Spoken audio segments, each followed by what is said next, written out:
우리 모두 다 함께 우리에겐 소원이 하나 있네. 우리 찬양하시면서 주일 예배 하나님께 올려드리겠습니다.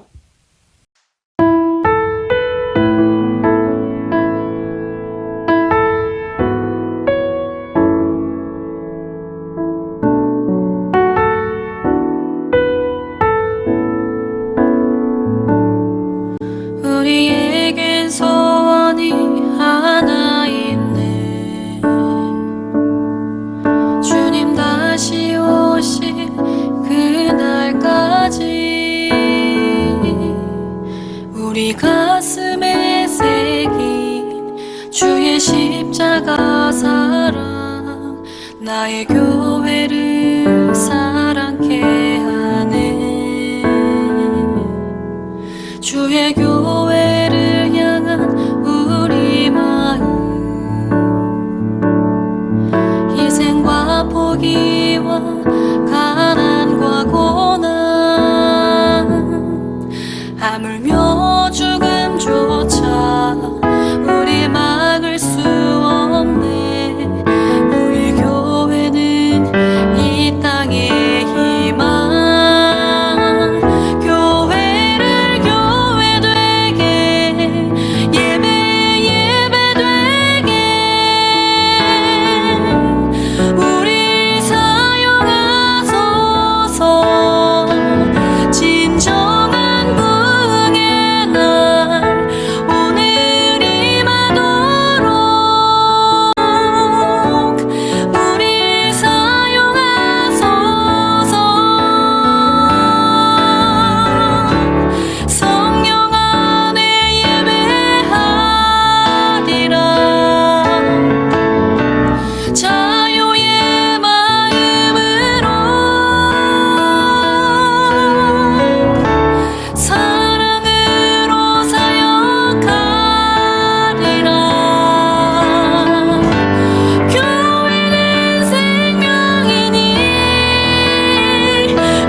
하나님, 이번 한 주간 동안도 저희 사랑하는 모든 은혜로 성도들 건강으로 지켜주시니 감사합니다.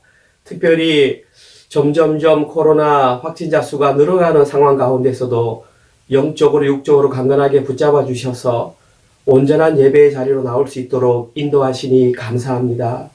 한 주간 삶을 통해 또 말씀을 통해 우리가 하나님의 백성이며 우리가 하나님의 양이며 하나님의 종인 것을 깨닫게 하시고 하나님의 다스림에 잘 순종할 수 있도록 인도하신 것 또한 감사합니다.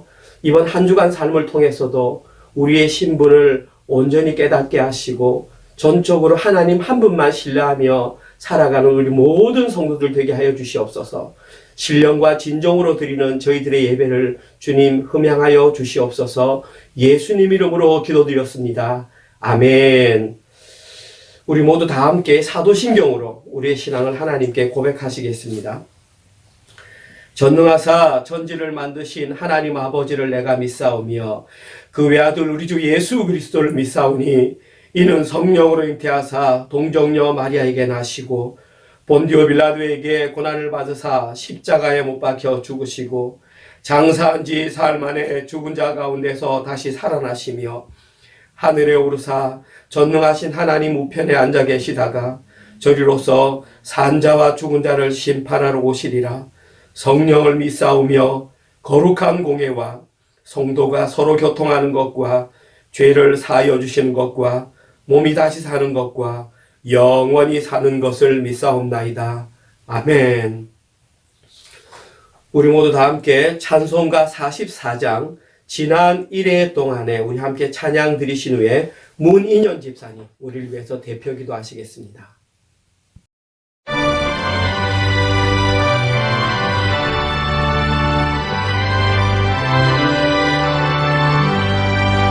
지난 1회 동안에 예수 인도했으니 주의 전에 모여서 감사 찬송합니다.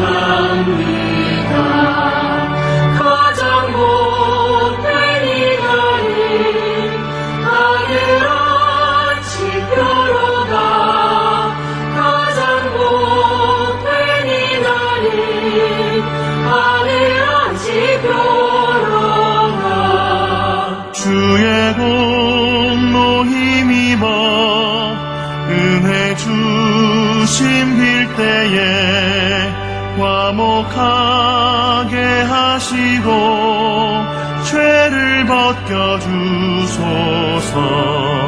세상 걱정 버리고 은혜 받게 하소서.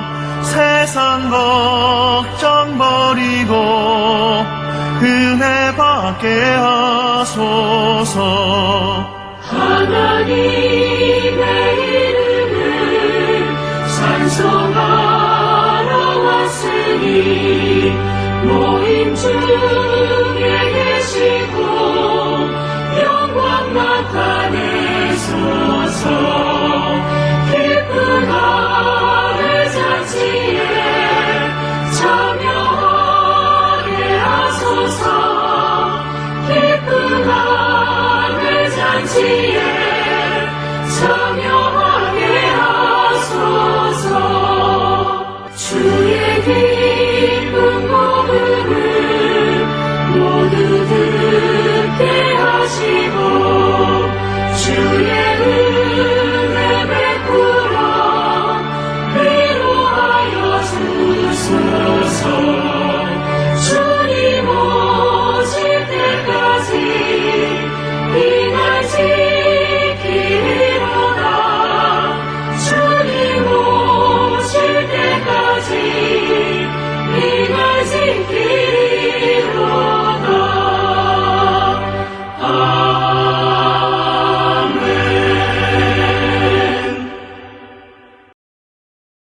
스스로 계시어 천지 만물을 창조하시고 다스리시며 생사화복을 주관하시는 완전하신 하나님, 오늘도 주일을 맞아 저희 은혜로 교회 모든 성도들을 예배자의 자리로 나오게 하시고 하나님의 말씀과 사랑, 그 은혜와 영광을 찬양하며 하나 되게 하심을 참으로 감사드립니다. 하나님, 지난 한 주간의 삶을 돌이켜볼 때 모든 순간이 하나님의 은혜와 축복이었음을 깨닫게 하심에 감사드립니다. 하지만 그럼에도 불구하고 저희들 아버지 앞에서 두 마음이 되어 눈에 보이는 세상의 혼란스러움에 시선을 두며 나의 환경과 내 마음속의 생각과 감정들에 집중하여 그 은혜를 망각하고 하나님 앞에 변명을 둘러대는 시간들도 있었음을 고백합니다.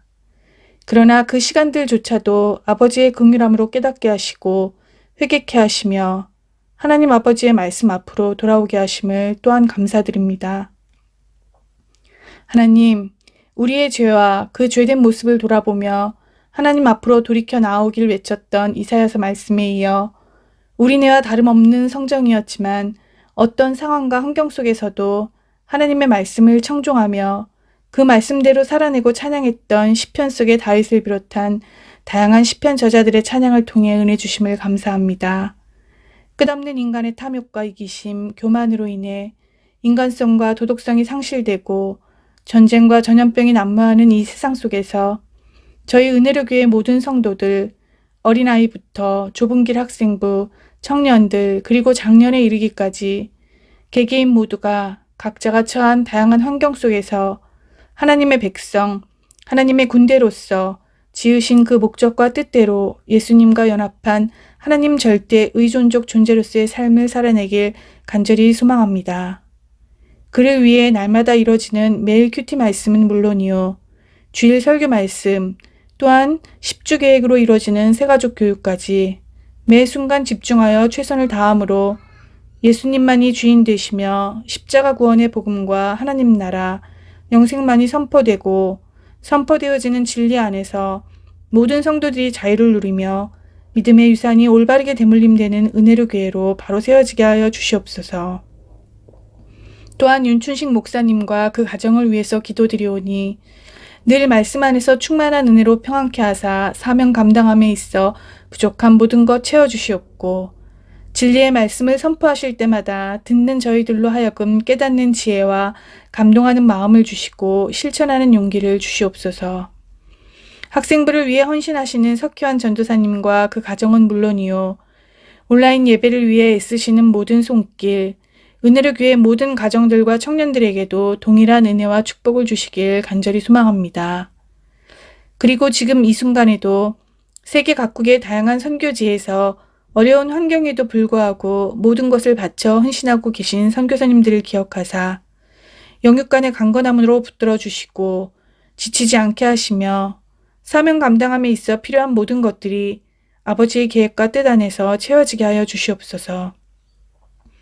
저희들 또한 아버지께서 주시는 은혜와 평안함 속에 안주하는 것이 아닌 아버지로 말미암아 기뻐하며 아버지로 말미암아 살아갈 이유를 찾는 아버지께서 쓰시는 귀한 질그릇이 되어 늘 잊지 않고 사명 감당을 위해 다름질하며 씨 뿌리는 자의 역할을 올바로 감당케 하여 주시옵소서. 이제 말씀을 듣습니다. 말씀을 선포하는 자와 듣는 자 모두에게 충만한 은혜는 물론이요 하나님 홀로 영광 받으시며 찬송 받으시는 귀한 예배가 되길 소망하며 우리의 구세주 되신 예수님의 이름으로 간절히 기도드립니다. 아멘.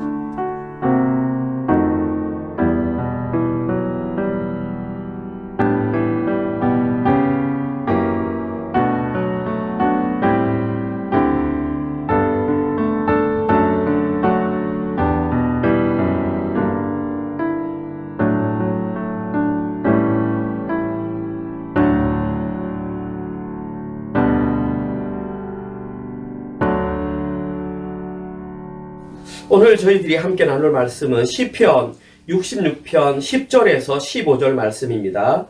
시편 66편 10절에서 15절 말씀 우리 한 목소리로 함께 읽도록 하겠습니다. 하나님이여 주께서 우리를 시험하시되 우리를 단련하시기를 은을 단련한 같이 하셨으며 우리를 끌어 그물에 걸리게 하시며 어려운 짐을 우리 허리에 메어 두셨으며 사람들이 우리 머리를 타고 가게 하셨나이다. 우리가 불과 물을 통과하였더니 주께서 우리를 끌어내사 풍부한 곳에 들이셨나이다. 내가 번제물을 가지고 주의 집에 들어가서 나의 서원을 주께 갚으리니 이는 내 입술이 낸 것이요 내 환난 때에 내 입이 말한 것이니이다. 내가 수량의 향기와 함께 살진 것으로 주께 번제를 드리며 수소와 염소를 드리리다. 셀라. 아멘. 혹시 여러분들은 지금까지 신앙생활 하시면서 최권능 목사님이라고 하는 분을 혹시 들어보신 적이 있으십니까? 저는 어린 시절부터 신앙생활 하면서 우리 최권능 목사님에 관한 얘기를 참 많이 듣고 자주 듣고 자랐습니다. 이름이 조금 최권능하니까 조금 독특하지 않습니까? 맞습니다. 이 이름은 우리 목사님의 본명이 아니고 사람들이 붙여준 별명입니다. 최권능 목사님의 본명은 최봉석 목사님이십니다. 그런데 목사님께서 전도 사역을 하시는 가운데에 수많은 이적과 귀사를 함께 경험한 사람들이 목사님에게 그런 별명을 지어줬던 것입니다. 그리고 최권능 목사님 하면 그분의 가장 트레이드 마크가 뭐냐 하면 바로 이것입니다. 예수천당, 불신지옥. 이렇게 외치면서 전도하셨던 분이 바로 최봉석 목사님, 최권능 목사님이셨습니다. 그 당시에도 이런 구호, 예수천당, 불신지옥이라는 구호 때문에 불신자들은 물론이고 자기 스스로 하나님을 믿는다고 말하는 신자들로부터도 미친 사람이다. 이런 얘기를 들으면서 조롱과 비난을 많이 받았던 분이 바로 최권능 목사님이셨습니다. 그런데 이 최 목사님은 원래 예수님을 믿던 사람이 아니었습니다. 원래는 관직에서 일을 하던 사람인데 어떤 일이 잘못되어서 1902년에 평안북도 삭주로 귀향을 가게 되었고, 그곳에서 백유계라고 하는 분의 전도를 받고 처음으로 교회에 나가게 되었습니다. 그리고 그 이듬해에 노블이라고 하는 외국 선교사로부터 전해받은 쪽복음, 그 쪽복음을 계속해서 반복하여 읽다가 성령의 체험을 하고 중생을 경험하게 되었다고 말했습니다. 신앙의 마음이 뜨거워지면서 1907년에는 평양 장로회 신학교가 열리면서 거기에 입학을 해서 1913년에 졸업을 하고 목사가 된 이후에 만주로 복음을 증거하기 위해서 갔습니다. 그리고 그 만주에서 14년 동안 계속해서 예수천당 불신지옥을 외치면서 전도를 하셨습니다. 그리고 1926년에 평양으로 돌아와서도 그 전도의 사역은 멈추지 않았습니다. 우리 목사님께서 평생에 예수천당 불신지옥을 외치면서 설립한 교회가 무려 74개의 교회를 개척했다고 합니다. 과거에도 그랬겠지만 지금 이 시대에도 믿는 사람 중에 그렇게 전도하는 것을 우려하는 분들이 많이 있습니다. 물론 이 최권능 목사님의 전도 방식이 지금 현재 시대와는 조금 차이가 있는 것이 사실입니다. 하지만 그 당시에는 예수천당 불신지옥이라는 그 방법으로만으로도 통하던 시절이 그 시절이었습니다. 하나님께서는 그 시대에 맞는 최 목사님을 사용하셔서 복음을 전파하게 하셨고 하나님 나라를 확정하게 하셨던 것입니다. 최봉성 목사님에 관한 아주 많은 일화가 있습니다. 그 중에서 저는 오늘 2가지 일화만 간단하게 소개시켜 드리려고 합니다. 그 하나의 일화가 무엇이냐면, 하루는 최봉성 목사님께서 평양 시내에서 예수천당 불신지옥이라고 크게 외치면서 전도를 하고 있었습니다. 마침 그곳에는 그 일본군 간부가 말을 타고 지나가고 있었습니다. 그런데 그 목사님께서 외치시는 그 소리가 얼마나 컸던지 그 말이 놀래가지고 이렇게 휘잉 했습니다. 그러자 그 소리에 그 간부가 떨어지고 말았습니다. 어떻게 됐겠습니까? 그 사람은 일본군 간부였는데 그렇게 말해서 떨어지고 나니 당연히 잡혀갔습니다. 헌병대에 잡혀가서 수많은 매질을 당했습니다. 근데 한 가지 특징은 목사님은 그 일본 그 병사들이 매질할 때마다 예수천당 불신지옥이라고 중얼거렸습니다. 그리고 그들이 매질이 더 점점 심해질수록 예수천당 불신지옥의 소리는 더 커졌다는 것입니다. 그래서 그 매질을 하던 사람이 하도 이상해서, 아니 당신은 왜 매질을 당하면서 그런 소리를 하는 거요? 라고 물었더니 최 목사님께서 이렇게 말씀을 하셨다고 합니다. 내 속에는 오직 예수 그리스도 한 분으로 가득 차 있기 때문에 내 몸을 건드리면 예수밖에 나올 것이 없어서 그렇소. 이렇게 대답을 했다고 합니다. 또 하나의 유명한 일화가 있습니다. 최봉성 목사님은 상대가 누구인지를 가리지 않고 전도를 하는 특징이 있습니다. 그러다 보면 그분이 전도를 하다 보면 반드시 예수 믿는 목사님이나 전도사님이나 집사님을 만나게 돼 있다고 합니다. 그래서 최 목사님께서 그들에게 예수천당 불신족을 외치면 그들이 최 목사님께 이렇게 말을 한다고 합니다. 나도 예수 믿는 사람이요. 그때의 최 목사님이 그들에게 되묻는다고 합니다. 아니 당신은 예수 믿는다고 하면서 왜 전도를 하지 않는 거요? 라고 물었다고 합니다. 최봉성 목사님은 진짜 예수님을 사랑한 사람입니다. 제가 조금 심하게 얘기한다면 최봉성 목사님은 예수님에 미친 사람이었습니다. 최봉성 목사님은 예수님으로 살고 예수님으로 죽는 사람이 바로 최권능 목사님이었습니다. 그래서 입만 열면 예수 믿고 천국 가야 한다는 그 말이 터져 나왔던 것입니다. 바로 이러한 삶을 살아가는 그 사람이 바로 하나님께 가까이 나아가는 하나님의 백성이었던 것입니다. 오늘 본문을 기록했던 시편 기자도 하나님께 가까이 나아가는 자에 대한 시를 기록했습니다. 그러면 오늘 본문을 제가 한번 살펴보겠습니다. 오늘 저희들이 함께 읽었던 본문은 시편 66편입니다. 그런데 오늘 본문에 들어가기 전에 제가 지난번 시편 설교 때도 잠깐 말씀드렸듯이 그 계략을 알면 시편을 이해하기가 훨씬 쉽습니다. 시편은 전체 150편으로 구성되어 있습니다. 그런데 이 150편으로 구성된 시편은 모세오경처럼 총 5권으로 분류가 되어 있습니다. 그 중에 1권이 1편에서 41편까지고 그 시편은 주로 솔로몬이 편집을 했다고 말을 합니다. 그리고 제2권에 해당하는 것은 시편 42편부터 시편 72편까지입니다. 그리고 이 시편은 주로 고라 자손이 편집했다고 말합니다. 다시 말해서 오늘 본문인 시편 66편은 바로 2권에 해당한다는 것입니다. 그리고 2권의 주된 내용이 뭐냐 하면 하나님의 언약이 왕의 아들로 이어지는 내용이 그 주된 내용입니다. 다시 말해서 그 언약이 하나님께 가까이 나아가는 백성들을 통해서 연결이 되는 내용이 시편 2권의 전체 내용인 것입니다. 그래서 시편 2권의 마지막 시편이었던 72편이 솔로몬이 지었던 시편으로 마무리되는 것입니다. 어제 큐티 내용에서 제가 말씀드렸지만 오늘 본문인 시편 66편은 저자가 누구인지를 알 수 없습니다. 미상입니다. 그런데 많은 학자들은 그 내용이 이사야서 43장의 내용과 많은 부분에서 겹친다고 보기 때문에 아주 조심스럽게 오늘 본문의 저자가 히스기야 왕이 아닐까 이런 것을 추측해 보기도 합니다. 아무튼 어제 본문에서 저는 시편 66편 1절에서 9절의 내용을 가지고 3가지 내용을 말씀드렸습니다. 첫 번째 내용이 뭐냐면 누가 찬양을 해야 하는가에 대한 내용을 제가 말씀드렸습니다. 그때에 거기에 해당하는 대답은 온 땅과 만민이 찬양을 해야 된다라고 말을 했습니다.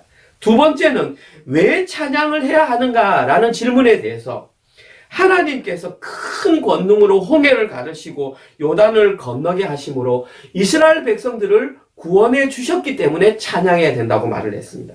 마지막으로 그러면 누구를 찬양해야 하는가라는 질문에 대해서 시편 66편의 저자가 밝힌 그 대상은 그의 이름의 영광을 찬양해야 된다. 그 이름의 영광이 엄유하신 이름이며 구원자이시며 영원히 다스리시는 왕의 이름, 하나님의 이름이라고 말을 했던 것입니다. 그리고 오늘 본문으로 66편 10절로 내용이 연결되는 것입니다. 오늘 본문에 읽었던 이 내용을 2가지로 요약하면 전체 2가지 내용이 나올 수 있습니다. 그 첫 번째 내용이 뭐냐 하면 하나님께 가까이 나아가기 원하는 자들이 반드시 경험해야 되는 5가지 시험의 과정이 나와 있습니다. 그리고 전체 2번째 내용은 그 5가지 과정을 통과한 자들에게서는 반드시 2가지의 삶의 현상이 나타나야 된다고 오늘 본문은 밝히고 있습니다. 자, 그러면 그 첫 번째 내용부터 한번 천천히 살펴보겠습니다. 오늘 본문 10절에서 12절 내용입니다. 잘 들어보시면 여기에는 5가지 연단의 과정이 나오는 걸 볼 수 있습니다. 제가 읽겠습니다. 하나님이여, 주께서 우리를 시험하시되 우리를 단련하시기를 은을 단련한 같이 하셨으며 우리를 끌어 그물에 걸리게 하시며 어려운 짐을 우리 허리에 메어 두셨으며 사람들이 우리 머리를 타고 가게 하셨나이다. 우리가 불과 물을 통과하였더니 주께서 우리를 끌어내사 풍부한 곳에 들이셨나이다. 오늘 본문에 가장 첫 번째 등장하는 그 단련의 과정은 바로 은을 단련하는 것과 같은 연단이라고 본문은 기록되어 있습니다. 여기서 중요한 단어는 단련하다라고 하는 이 단어입니다. 이 단련하다라고 하는 단어는 용광로에 들어가서 재련되는 것을 단련하다 그렇게 합니다. 여러분들이 너무나 잘 아시는 것처럼 은을 제조하는 과정은 다음과 같습니다. 원래 은은 돌덩이입니다. 그런데 그 돌에 은이 포함되어 있기 때문에 그 돌을 뜨거운 불에 아주 시간 동안 이렇게 데우면 거기서 은이 녹아서 흘러내립니다. 그리고 그 과정을 여러 번 반복하게 되면 순도 100%의 은이 재련되는 것입니다. 이와 마찬가지로 하나님께 가까이 나아가기를 원하는 자들은 반드시 은이 재련되는 것과 같은 그 과정을 거쳐야만 한다는 것입니다. 그 은을 포함한 돌이 뜨거운 불에서 녹아지듯이 우리 자신의 모난 부분, 우리 자신 속에 있는 거짓된 부분, 고집과 게으름과 교만 등이 그 불을 통해서 사라지게 되는 것입니다. 이것이 그들이 겪는 첫 번째 과정입니다. 오늘 본문에 기록된 두 번째 과정은 끌려 그물에 걸리는 그 연단의 과정이라고 말했습니다. 여기에서 사용된 그물에 걸리게 하시다라는 이 단어는 원래 사냥하다라고 하는 동사에서 나왔습니다. 그리고 그것이 명사형으로 바뀌어서 그물이나 올가미 등으로 사용되었습니다. 그런데 이 부분에서 중요한 것이 무엇이냐면 하나님께서는 일부러 그 사람을 끌어서 그물에 걸리게 하셨다는 것에 주목을 해야 합니다. 다시 말해서 하나님께 가까이 나아가기를 원하는 사람은 자기 힘으로는 도저히 빠져나올 수 없는 그런 속박의 경험을 하게 되어 있다는 것이 오늘 본문의 핵심입니다. 어쩌면 지금 저희들이 경험하고 있는 이 코로나 사태가 그 속박 가운데 하나일지도 모르겠습니다. 아무튼 이 코로나 상황이 저희들에게 주어진 하나님께서 허락하신 속박의 과정이라고 한다면 저희들은 그 과정을 잘 견뎌내야 하는 것이 저희들의 역할인 것입니다. 다음으로 오늘 본문에 기록된 세 번째 과정은 어려운 짐을 우리의 허리에 매는 연단의 과정이라고 했습니다. 여기에서 말하는 어려운 짐이라고 하는 단어는 눌러서 뭉개다라고 하는 그 단어입니다. 그 눌러서 뭉개다라는 단어에서 유래해가지고 누름 혹은 압박 이런 뜻입니다. 다시 말해서 어떤 무거운 짐이 우리 자신을 억누른다면 그때 느끼는 고통은 말로 표현할 수가 없는 상당한 고통이 느껴집니다. 그런데 중요한 것은 그 고통의 부위가 어디냐면 바로 허리라고 하는 것입니다. 그러면 그 통증의 강도는 달라집니다. 사람에게 있어서 허리는 아주 중요한 신체 요소 중에 하나이기도 하지만 가장 약한 부위 중에 하나가 바로 허리입니다. 여러분들 가운데 모두 다 허리를 아파보신 경험이 있을 것입니다. 누군가가 허리가 아프면 그때부터 드러나는 증상이 뭐냐 하면 걷지를 못하는 것입니다. 그런데 하나님께서는 지금 그 약한 허리에 그냥 짐도 아니고 눌러 압박을 할 수 있는 무거운 짐을 올리는 그 과정을 경험하시겠다고 말씀하셨습니다. 이것이 의미하는 것이 무엇이냐면 그 과정을 통과해내는 자들이 많지 않도록 하시겠다는 것입니다. 다시 말해서 소수 정예만 그 과정을 통과할 수 있도록 그 길을 좁은 문으로 만들겠다고 말씀하시는 것이 이것입니다. 그러나 하나님께 가까이 나가기를 원하는 자들은 절대 이 과정 속에서 포기하면 안 된다는 사실입니다. 다음으로 오늘 본문에 기록된 네 번째 과정은 사람들이 머리를 타고 가게 하는 연단이라고 했습니다. 여기에서 사용된 머리를 타고 간다라는 말은 무슨 말이냐면 전쟁터에 사람이 쓰러져 있습니다. 그러면은 말이 이끄는 전차가 그 쓰러져 있는 사람들의 머리를 타고 넘어가는 그 기마병이나 병거의 바퀴가 지나가는 그것을 머리로 타고 간다. 그렇게 표현합니다. 여러분 한번 상상해 보십시오. 여러분이 쓰러져 있는데 그 말이나 병거 마차가 여러분의 머리를 밟고 간다면 그때의 고통은 이루 말할 수가 없을 것입니다. 그런데 이 부분에서 더 중요한 것은 그때 느껴지는 육체적인 고통도 중요하지만 여기서 말하고 싶은 것은 그 고통보다 수치심을 말하는 것입니다. 누군가 넘어졌을 때 그 사람의 머리를 밟고 간다는 것은 그 사람을 멸시한다, 그 사람을 경멸한다는 표시입니다. 이 과정이 우리에게 말하고 싶은 것은 하나님께 가까이 나아가는 사람은 그 어떤 수치의 상황이 다가온다 할지라도, 다시 말해서 정신적인 고통이 다가온다 할지라도 그것을 잘 견뎌내야 한다는 것이 오늘 이 부분의 핵심 요지입니다. 마지막 그들이 경험해야 되는 다섯 번째 과정은 불과 물을 통과하는 연단입니다. 여기에 기록된 불과 물을 통과한다라는 연단은 지금까지 기록된 앞서 기록된 4개의 모든 연단 과정을 다 포함한다고 말할 수 있습니다. 특별히 이스라엘 백성들이 경험했던 물을 건너는 홍해의 경험, 그리고 40년 동안 뜨거운 광야를 걸었던 이 불의 경험을 통과한 것으로도 볼 수 있습니다. 그리고 이스라엘 백성들이 그 걸었던 광야의 길은 이 땅을 살아가는 하나님의 백성들이 살아가는 인생의 길이기도 한 것입니다. 다시 말해서 하나님께 가까이 나아가기 원하는 자들은 자기의 전 인생을 통하여 위에 제시된 그 모든 5가지의 과정을 잘 견뎌내야 한다는 것입니다. 그리고 그 모든 과정을 잘 견딘 사람만 오늘 본문 12절에 풍부한 곳에 들어갈 수 있겠다 이렇게 말했습니다. 여기에 기록된 그 풍부한 곳, 오늘 본문 12절 후반부 나와 있습니다. 제가 다시 한번 읽어보면 주께서 우리를 끌어내사 풍부한 곳으로 들이셨나이다. 여기에 기록된 풍부한 곳이라고 하는 그 말의 뜻은 먹을 것과 마실 것이 풍부하여서 사람들이 평화롭게 그들의 삶을 영위할 수 있는 터전을 풍부한 곳이라고 합니다. 좀 상상이 가십니까? 제가 한 예를 드리겠습니다. 성경에는 이와 똑같은 단어가 사용된 곳이 시편 23편 5절에 기록되어 있습니다. 제가 읽어봅니다.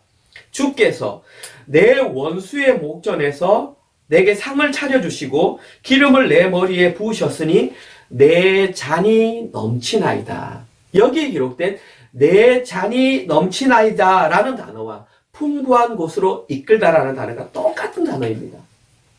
사랑하는 성도 여러분, 여러분들은 하나님께서 목자가 되어주시고 하나님께서 우리를 푸른 초장과 맑은 시냇물로 인도하셔서 원수의 목전에서 상을 베풀어 주시며 우리 머리 위에 기름을 부으셔서 그 우리가 바치고 있던 잔이 넘치는 그곳이 어디라고 생각하십니까?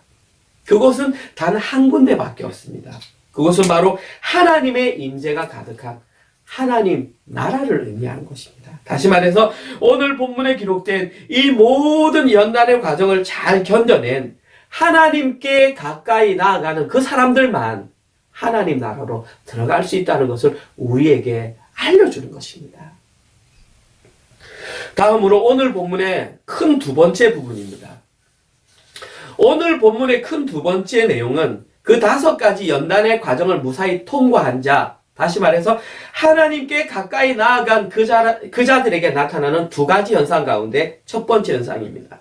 그들에게 나타나는 첫 번째 현상은 자기 부인입니다. 오늘 본문 13절에서 15절 내용입니다. 내가 번제물을 가지고 주의 집에 들어가서 나의 서원을 주께 갚으리니 이는 내 입술이 낸 것이요 내 환난 때에 내 입이 말한 것이니이다. 내가 수량의 향기와 함께 살진 것으로 주께 번제를 드리며 수소와 염소를 드리리다. 셀라.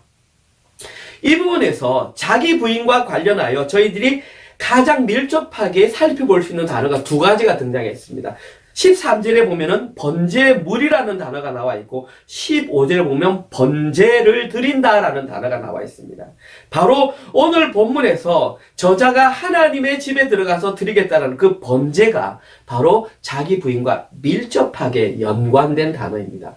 제가 이것은 설명해 가면서 자세하게 말씀드리겠습니다. 일단 우리가 가장 먼저 살펴볼 것은 이 번제라고 하는 단어입니다. 이 번제라고 하는 단어는 이스라엘 백성들이 하나님께 올려드렸던 5가지 제사 가운데 하나입니다.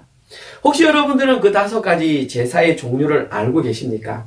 몰라도 상관없습니다. 제가 오늘 다시 한번 설명드리겠습니다. 그 5가지 제사에는 첫 번째 번제, 두 번째 소제, 세 번째 화목제, 네 번째 속죄제, 5번째 속건제가 있습니다. 이 중에 가장 첫 번째에 있는 그 번제, 이것이 가장 대표적인 제사이자 중요한 제사입니다. 오늘은 이 번제에 관해서 조금 살펴보도록 하겠습니다. 번제에 관한 내용은 레위기서 1장 3절에서 9절에 아주 자세하게 기록되어 있습니다. 시간이 좀 가지만 제가 한번 그 부분을 읽어보겠습니다. 레위기 1장 3절에서 9절입니다.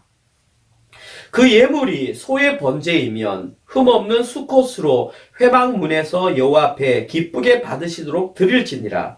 그는 번제물의 머리에 안수할지니 그를 위하여 기쁘게 받으심이 되어 그를 위하여 속죄가 될 것이라. 그는 여호와 앞에서 그 수송아지를 잡을 것이요 아론의 자손 제사장들은 그 피를 가져다가 회막문 앞 제단 사방에 뿌릴 것이며 그는 또 그 번제물의 가죽을 벗기고 각을 뜰 것이요 제사장 아론의 자손들은 제단 위에 불을 붙이고 불 위에 있는 나무에 버려놓고 아론의 자손 제사장들은 그 뜬 각과 머리와 기름을 제단 위의 불 위에 있는 나무에 버려 놓을 것이며 그 내장과 정관이를 물로 씻을 것이요 제사장은 그 전부를 제단 위에서 불살라 번제를 드릴지니 이는 화제라 여호와께 향기로운 냄새니라.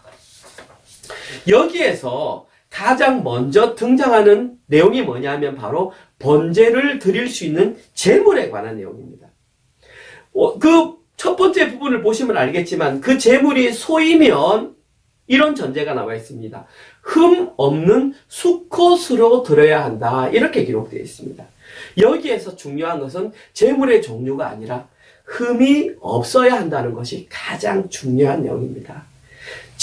제사에서 사용될 수 있는 제물에는 절대로 흠이 있으면 안 됩니다. 만약에 제물에 흠이 발견되면 하나님께서는 그 제사를 받지 않으시겠다라고 말씀하셨습니다. 약간 옆으로 나가지만 지금 여기에 기록된 이 구약시대의 제사는 지금 이 시대에 저희 드리는 예배와 같은 것이라고 말씀드릴 수 있습니다. 비록 지금 이 시대에는 제사의 형식은 사라졌지만 제사의 정신은 여전히 남아 있습니다. 그 정신이 가장 대표적으로 기록된 것이 요한복음 4장 23절, 24절에 기록된 영과 진리로 드려야 된다는 그 정신이 바로 이것입니다. 다시 말해서 지금 이 시대에 저희들이 하나님께 올려드리는 예배에도 흠이 없어야 한다는 것입니다. 오늘 저희들이 드리는 이 예배가 비록 온라인 예배지만 저희들은 예배 전에 미리 복장을 갖추고 예배를 준비해야 합니다.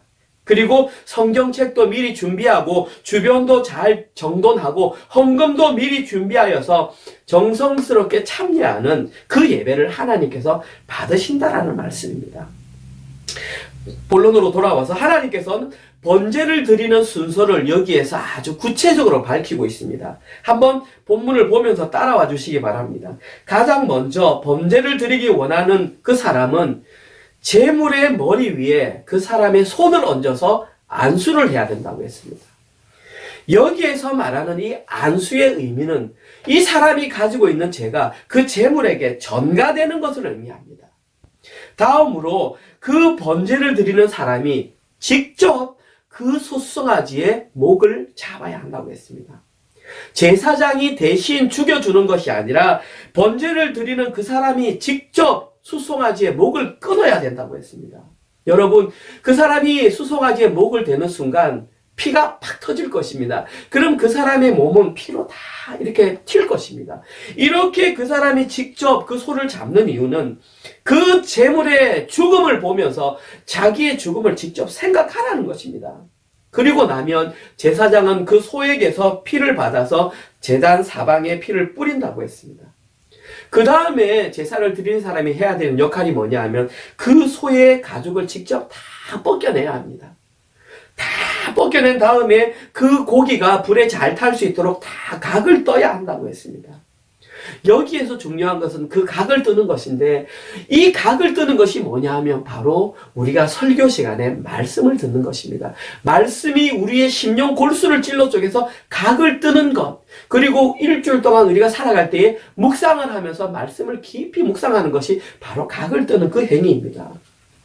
그 제사의 당사자는 그 고기를 자르면서 자기의 살점, 자기의 죄악들이 잘려나가는 것을 경험해야 하는 것입니다.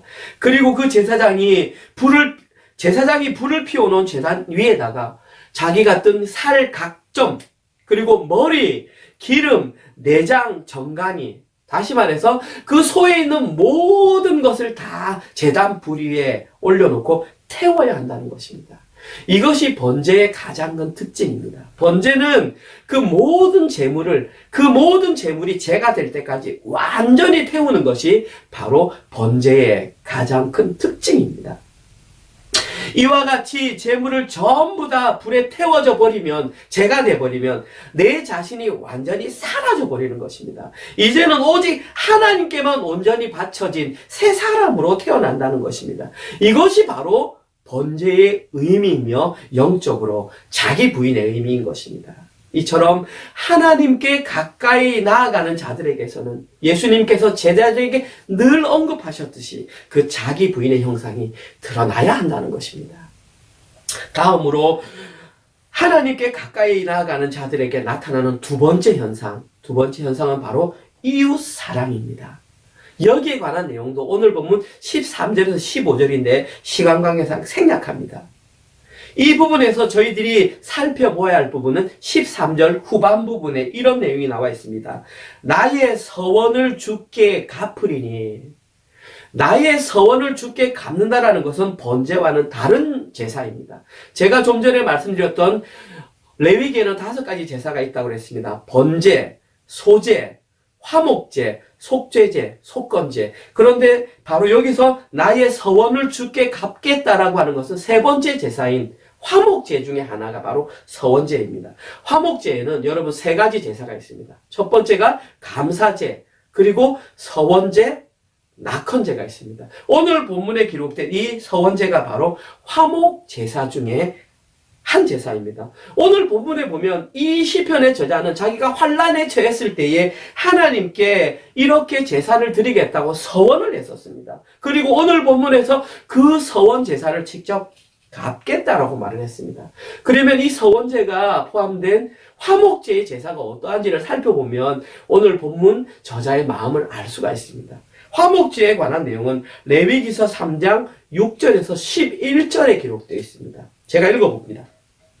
만일 여호와께 예물로 드리는 화목제의 제물이 양이면 수것이나 암것이나 흠없는 것으로 드릴지며 만일 그의 예물로 드리는 것이 어린 양이면 그것을 여호와 앞으로 끌어다가 그 예물의 머리에 안수하고 회막 앞에서 잡을 것이요 아론의 자손은 그 피를 제단 사방에 뿌릴 것이며 그는 그 화목제의 제물 중에서 여호와께 화제를 드릴지니 그 기름 곧 미골에서 벤 기름진 꼬리와 내장에 덮인 기름과 내장에 붙은 모든 기름과 두 콩팥과 그 위에 기름 곧 허리 쪽에 있는 것과 간에 덮인 꺼풀을 콩팥과 함께 떼어낼 것이요 제사장은 그것을 제단 위에서 불사를 지니 이는 화제로 여호와께 드리는 음식이니라.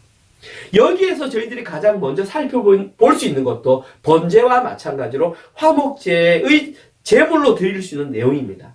그리고 여기에는 그 제물의 종류보다도 마찬가지로 중요한 것이 제물에 흠이 없어야 한다는 것이 가장 중요합니다.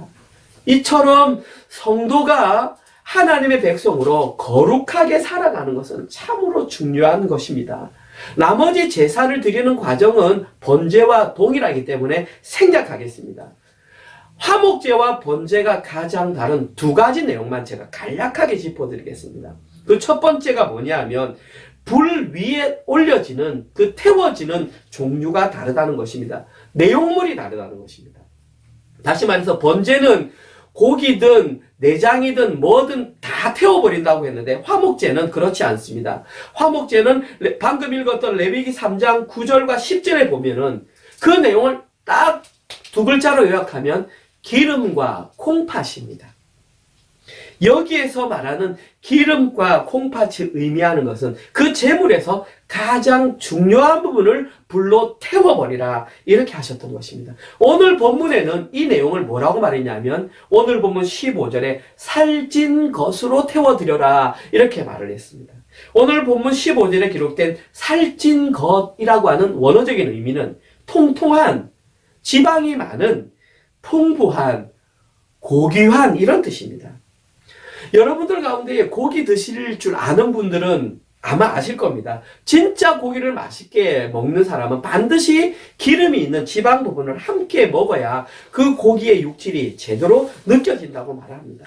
뿐만 아니라 짐승들은 지방에다가 자기의 힘을 비축해 둔다고 합니다. 그리고 필요할 때에 그 지방을 에너지로 바꾸어서 변환시킨다는 것입니다. 다시 말해서 화목제에서 태워지는 그 기름과 콩팥은 그 제물의 힘의 근원이었던 것입니다.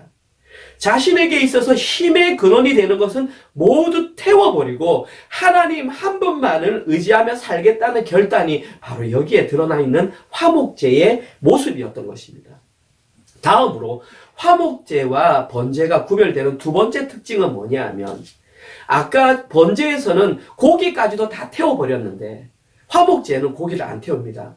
가장 먼저 앞가슴살과 오른쪽 뒷다리살을 떼어내서 그 화목제를 도와주는 제사장에게 드립니다. 그리고 나머지 고기는 어떻게 하느냐면 다 각을 떠서 이번에는 자기 이웃들과 함께 나누어 먹어야 한다는 것입니다. 여기에 관한 내용은 레위기 7장 15절에서 18절에 잘 나와 있습니다. 제가 읽어보겠습니다.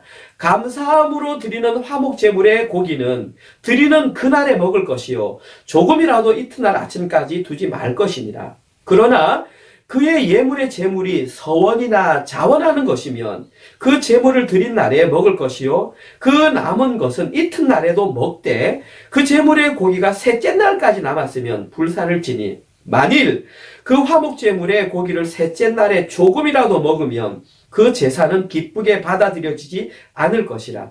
드린 자가 될 것이며 그것을 먹는 자는 그 죄를 짊어짐이라. 여기에 보시면 화목제 가운데에 감사제로 드리는 그 제사에서는 그날에 다 먹어야 한다고 말을 했고, 그러나 서원제, 오늘 본문에 기록된 서원제 같은 경우에는 이튿날까지는 먹을 수 있다는 것입니다. 그리고 만약에 사흘째 되는 날 그 고기를 먹게 되면 그 제사는 가증한 것이 되어서 하나님께서 그 제사를 받지 않으신다는 말씀입니다. 여기서 중요한 것은 그것이 소이든 양이든 염소이든 그 많은 고기를 하루나 이틀 만에 혼자서 다 먹을 수 없다라는 사실입니다. 그래서 반드시 이 화목제가 드려진 날에는 그 고기를 주변의 이웃들과 함께 나누어 먹어야 한다는 것입니다. 이것이 바로 화목제의 참된 목적이며 정신인 것입니다. 다시 말해서 화목제가 드려지는 그날에는 이웃 잔치가 펼쳐진다는 것입니다. 그래서 이웃 사랑과 함께 나누어 먹어야만 하루 혹은 이틀 만에 그 고기를 다 처분해서 나누어 먹을 수 있다는 것입니다. 진짜 중요한 것은 뭐냐 하면 그 고기를 먹어주는 사람들 가운데에 평소에 자신과 관계가 좋지 못했던 사람도 그를 잔치의 자리에 참여하게 해서 같이 고기를 먹어줄 때에 그 고기가 다 소진된다는 것입니다. 그래야만 그 제사가 온전한 제사가 되어서 하나님께 기쁨으로 드려질 수가 있다는 것입니다. 이렇게 그 고기를 나눠 먹을 때에 깨어졌던 이웃 관계가 회복되면서 이웃 사랑이 바로 실천된다는 것입니다. 이처럼 오늘 본문에는 하나님께 가까이 나아가기를 원하는 자들이 반드시 경험해야 되는 5가지 연단의 과정과 그들에게서 나타나야 할 2가지 현상에 대해서 기록되어 있었습니다. 그리고 그들에게서 나타나는 그 2가지 현상이 바로 첫 번째, 자기 부인의 현상, 두 번째, 이웃 사랑의 현상이 나타나야 한다는 것입니다. 이렇게 자신의 삶을 통해서 자기 부인과 이웃 사랑을 온전히 살아낸 자들이 바로 하나님께 가까이 나아가는 자들이며 그들이 바로 영적인 이스라엘인 이 시대의 교회를 의미하는 것입니다. 그리고 오늘 본문에는 하나님께서 오직 이런 자들에게만 하나님의 은혜가 풍성한 곳, 내 잔이 넘치는 그곳으로 인도하여 가시겠다고 분명하게 말씀하셨습니다. 그리고 이런 자들이 그 자신의 마음을 표현해내는 것이 바로 복음 증거하는 것이며 전도인 것입니다. 그 표현 방식은 다양할 수 있습니다. 최봉석 목사님 당시에는 예수 천당 불신 지옥이라고 외치면서 노방 전도를 했던 것이 하나님께서 허락하셨던 최선의 방식이었습니다. 그러나 이제는 시대가 변해서 특별히 지금과 같은 코로나 상황에서는 그렇게 전도하는 방식은 너무나 불가능한 방식입니다. 자, 그러면 그 방식이 바뀌었기 때문에 저희들은 손 놓지 않고 그냥 방 안에만 가만히 있으면 되는 것일까요? 그렇지 않습니다. 하나님께서는 지금 이 시대에 알맞는 그 복음 증거의 방법을 마련해 두셨다는 것입니다. 그것이 무엇이냐 하면 바로 삶으로 복음을 증거하는 방식입니다. 저희들이 각자가 처한 환경과 상황 가운데에 우리에게 주어진 그 연단의 과정을 잘 견뎌내는 그것이 바로 삶으로 드러내는 우리가 복음의 전도 방식입니다. 또한 그 과정을 잘 견뎌내면서 자신의 삶을 통해서 자기 부인과 이웃 사랑을 표현해내는 그것이 우리가 표현해낼 수 있는 전도의 방식인 것입니다. 다시 말해서 저희들이 있는 각자의 곳에서 하나님께 가까이 나아가는 그 모습으로 살아내면 되는 것입니다. 이것이 바로 로마서 12장 1절에 기록된 거룩한 산제물, 바로 우리의 삶, 그것이 하나님께서 원하시는 전도의 방법이었던 것입니다. 그것이 바로 이 시대에 하나님께서 허락하셨던 가장 효율적인 전도의 방법인 것입니다. 여러분, 잠시 여담이지만 저는 2012년 1월 달에 호주에 도착을 했습니다. 그리고 제가 호주에 온 목적은 신학을 공부하기 위함이었습니다. 저는 개인적으로 호주에서 3년 동안 신학을 공부하고 나서 한국에 돌아갈 예정이었습니다. 저는 제가 호주 10년 차 되는 해에 호주에서 교회를 개척해서 개척교회 목사가 되어 있을 줄은 꿈에도 생각해 본 적이 없습니다. 그런데 저는 지금 이 자리에서 은혜로 교회 목사로 섬기고 있습니다. 이 모든 것들은 저의 계획이 아니라 하나님의 계획이었습니다. 아마 여러분들도 호주에 오신 그 이유가 각자 다 있으실 것입니다. 그런데 하나님께서는 저처럼 여러분들을 향한 하나님의 계획이 있으실 것입니다. 그리고 그 중에 하나가 바로 지금 이 시간에 저와 함께 은혜로 교회를 건강하게 세워가는 것이 그 중에 하나의 이유일 것입니다. 하나님께서는 저희 은혜로 교회를 통해서 하나님께로 가까이 나아가는 자들의 삶이 어떠한 것인지를 보기를 원하십니다. 하나님께서는 저희 은혜로 교회를 통해서 거룩한 산제물로 살아내는 예배를 드린 자의 모습이 무엇인지, 영과 진리로 예배를 드린 자의 모습이 무엇인지를 보고 원하기를 계시는 것입니다. 하나님께서는 지금 이 시드니 땅에도 세상에 힘이 작용하지 않는 교회, 하나님과 올바른 관계를 맺으며 살아가는 교회, 하나님의 다스림이 온전히 실현되는 교회가 있다는 것을 보기를 원하시는 것입니다. 이제는 저희들이 각자가 처한 곳에서 그것을 삶으로 보여주면 되는 것입니다. 저는 퉁가비에서, 또 여러분들은 여러분이 각자 계신 그 장소, 스트라, 블랙타운, 텔로피아, 에핑, 펜리스, 오렌지, 파라마타, 리드컴, 웨이버톤, 그 장소가 어디이든 그곳에서 우리는 삶으로 살아내면 되는 것입니다. 이것이 바로 하나님께서 시드니 땅에 은혜로 교회를 개척해 하신 유일한 이유인 것입니다. 여러분, 정부에서는 록다운을 한 달 더 연장하겠다고 발표했습니다. 아마 지금보다 확진자가 더 늘어날 수도 있겠습니다. 어쩌면 지금보다 상황이 더 힘들어질 수도 있습니다. 그러나 저희 은혜로 교회는 그 힘들고 어려운 코로나 상황 가운데서도 하나님께 가까이 나아가는 자들의 삶이 어떠해야 한지를 보여주시면 되는 것입니다. 그리고 그때 우리가 나타내야 되는 삶의 현상들이 바로 자기 부인과 이웃 사랑인 것입니다. 이번 한 주간 동안도 저희들보다 더 힘들어하고 불안해하는 자들에게 십자가 복음과 하나님 나라와 영생을 담대하게 선포하시는 모든 분들 되시기를 주님의 이름으로 축원드립니다. 아멘. 우리 모두 다 함께 하나님께로 가까이 하는 찬양 하나님께 올려드리겠습니다.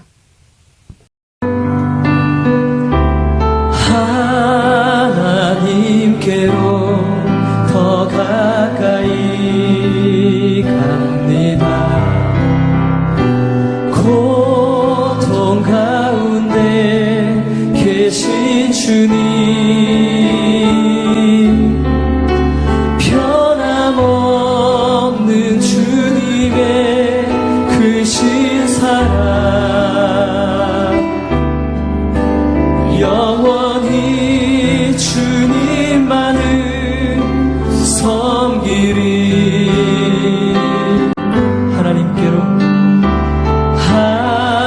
하나님께로 더 가까이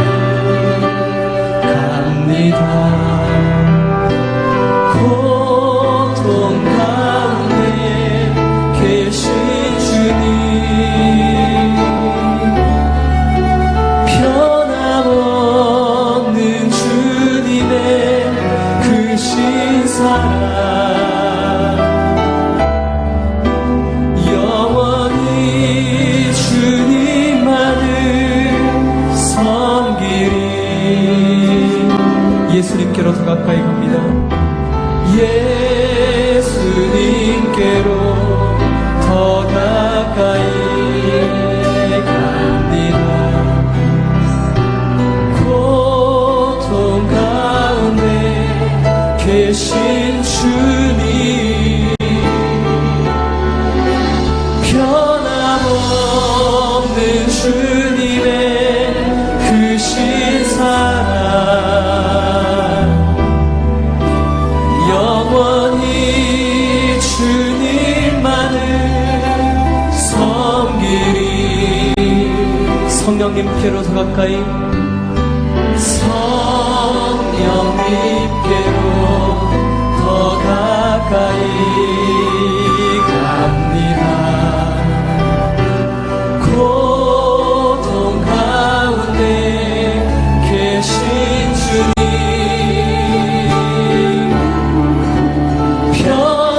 변함없는 주님의 크신 사랑, 영원히 주님만을 섬기리. 주님은 변함없는 분이십니다. 변함없는 주님의 크신 사랑, 영원히 주님만을 섬기리. 오, 변함없는 주님의 크신 사랑, 영원히 주님만을 섬기리.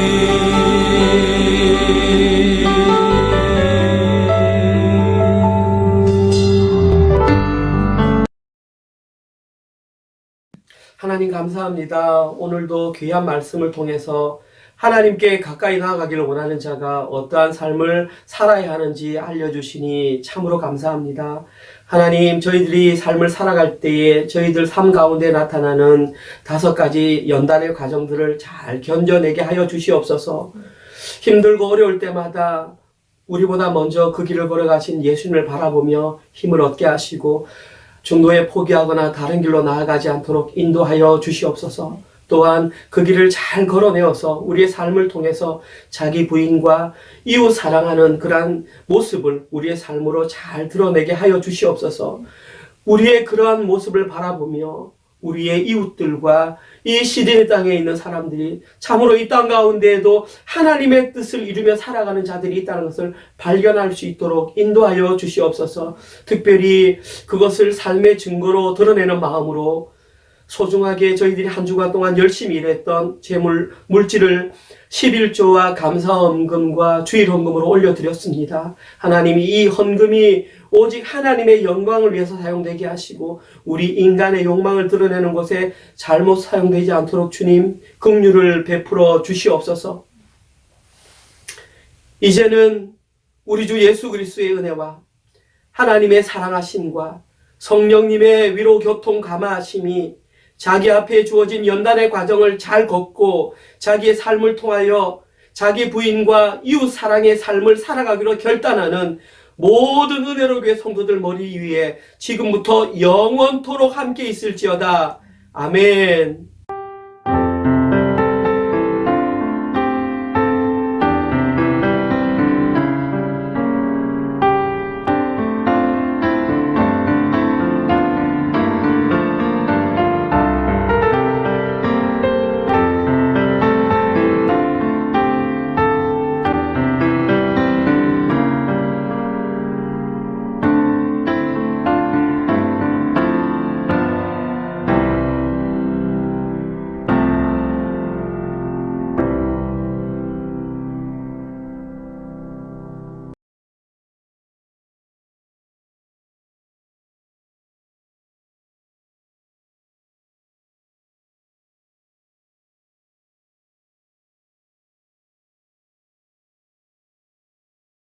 네, 감사합니다. 지금은 교회 소식을 전하는 시간입니다.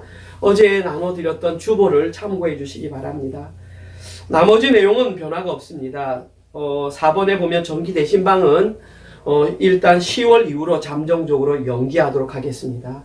그리고 예배를 마친 이후에 오후 3시에 계속해서 비대면 줌으로 저희들이 새가족 공부를 하겠습니다.